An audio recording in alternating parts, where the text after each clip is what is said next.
चीन की निकली हेकड़ी, फिर याद आया हिंदी चीनी भाई भाई नारा। भारत के साथ को तरसा चीन।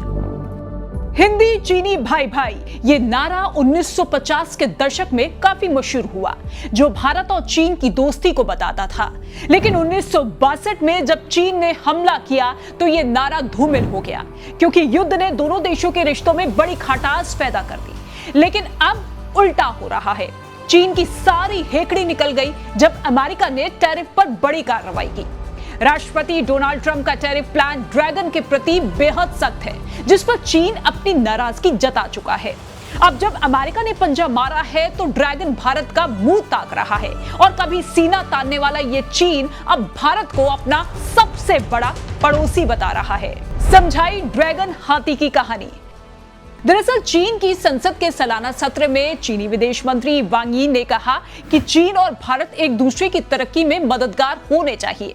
उन्होंने ड्रैगन यानी कि चीन, हाथी यानी कि भारत का उदाहरण देते हुए कहा कि दोनों देशों को साथ मिलकर चलना ही सबसे सही विकल्प है।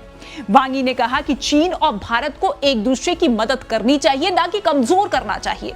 एक दूसरे के साथ काम करना चाहिए, एक दूसरे के खिलाफ नहीं होना चाहिए। यही वो रास्ता है जो दोनों देशों और उनके लोगों के हितों में है। इसके साथ ही विदेश मंत्री ने कहा कि जब चीन और भारत साथ साथ आते हैं तो दुनिया में लोकतंत्र मजबूत होता है और विकासशील देशों को ताकत मिलती है। यानी ये वही चीन है जो भारत के साथ कई मोर्चों पर विश्वासघात कर चुका है, विस्तारवादी नीति को लेकर हर देश के खिलाफ हो जाता था। लेकिन अब इसे अपने दबदबे को कायम रखने के लिए भारत की जरूरत महसूस हो रही है। अमेरिका युद्ध चाहता है तो युद्ध ही सही। इससे पहले आपको याद होगा कि डोनाल्ड ट्रंप ने ऐलान किया था कि चीनी आयात पर अमेरिका 20% शुल्क लगाएगा, जिसे लेकर चीन अमेरिका के खिलाफ आक्रामक रुख अपना रहा था। लेकिन भारत के लिए अब उसके दिल में सॉफ्ट कॉर्नर दिख रहा है। चीन ने साफ कहा कि अगर अमेरिका युद्ध चाहता है तो हम अंत तक लड़ने के लिए तैयार है, चाहे वो टैरिफ युद्ध हो या फिर व्यापार युद्ध या फिर किसी दूसरे तरीके का युद्ध, हम अंत तक लड़ने के लिए तैयार है। अब आप देखिए, ये सिर्फ एक आर्थिक विवाद नहीं है, बल्कि वैश्विक वर्चस्व की लड़ाई है।